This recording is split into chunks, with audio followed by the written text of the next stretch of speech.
আমার এক বন্ধু বিশাল শিল্পপতি, 100টার উপর ফ্যাক্টরি, শত কোটি টাকার উপর ব্যাংক লোন।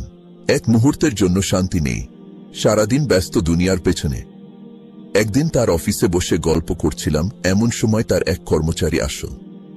তার কোনো কারণে কিছু টাকার দরকার। সে ইনিয়ে বিনিয়ে বলল সে অত্যন্ত অভাবী ব্যক্তি, তাকে সাহায্য করার জন্য। আমার বন্ধু হেসে বলল, যদি অভাবের কথাই বলতে হয়, এই পুরো অফিসে আমার চেয়ে অভাবী আর কেউ নেই। আমরা একটু থতমত হয়ে গেলাম। আমি বললাম, আমাদের সবার মিলিয়ে যত সম্পদ আছে তোর একারই তার বেশি আছে। সে বলল, তোদের একটা গল্প শুনাই, তাহলেই আমার অভাবের রহস্য বুঝবি। এক বিশাল ব্যবসায়ী, তার সবই আছে, খালি শান্তি নেই, খালি হাহাকার আর টেনশন। চিন্তায় মাথার চুল একটাও বাকি নেই। সে একদিন দেখল তার অফিসের পিয়ন টেবিল মুছছে আর গুনগুন করে গান গাচ্ছে। সে পিয়নকে দেখে বলল, এই যে তুমি মনে মনে গান গাও, তোমার কি অনেক সুখ? তোমার মনে কি কোনো দুঃখ নেই, কোনো হতাশা নেই? পিয়ন বলে, না, হতাশা কেন থাকবে স্যার, আপনি যা বেতন দেন তা দিয়ে আলহামদুলিল্লাহ আমার ভালোই চলে যায়, আল্লাহর রহমতে কোনো অভাব নেই। ব্যবসায়ী তো আরো টেনশনে পড়ে গেলেন। ওনার ম্যানেজারকে ডেকে বললেন, আমার সব আছে কিন্তু শান্তি নেই, আর ওই লোককে আমি সামান্য কয়টা বেতন দেই, সে আছে মহাসুখে, এর রহস্যটা কি? ম্যানেজার বলল, রহস্য বললে বুঝবেন না। সত্যই যদি বুঝতে চান তাহলে ওই পিয়নকে প্রমোশন দিয়ে একটা বড় পোস্টে দিন, আর তাকে 100 লক্ষ টাকা দিয়ে দিন। এরপর দেখুন। ব্যবসায়ী তাই করল। এতগুলো টাকা আর এত বড় চাকরি পেয়ে পিয়ন আনন্দে আত্মহারা। বাসায়ও সবাই খুশি।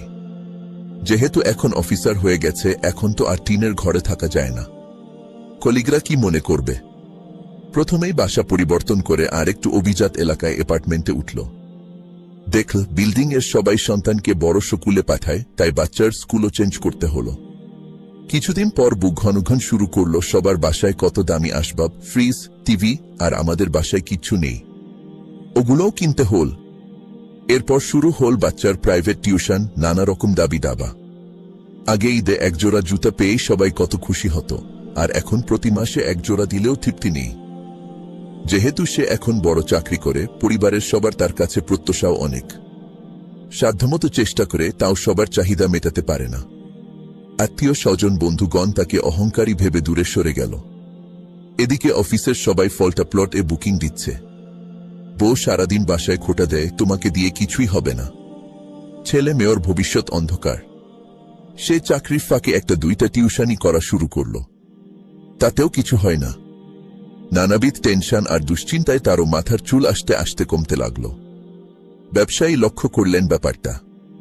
উনি বললেন, কি ব্যাপার, তোমাকে এত বড় প্রমোশন দিলাম, এত টাকা দিলাম, আর এখন দেখি তুমি আগের মতো আর প্রাণবন্ত নেই, ঘটনা কি?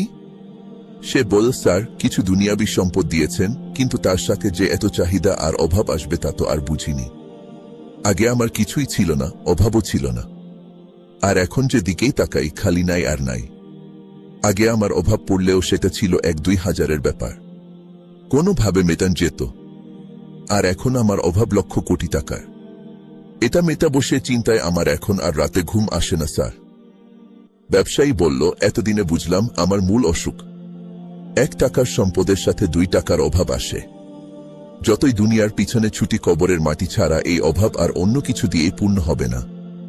শিক্ষা দুনিয়ায় লোভ আমাদেরকে পাগল করে দেয়, তাই দুনিয়ায় পিছে যত ঘুরব ততই আমাদের অভাব দেখা দিবে। তাই আমাদের চাহিদা ছোট রাখতে হবে, তাহলে দুনিয়ার সুখ পাওয়া যাবে। যার যা আছে তা নিয়ে খুশি থাকতে হবে।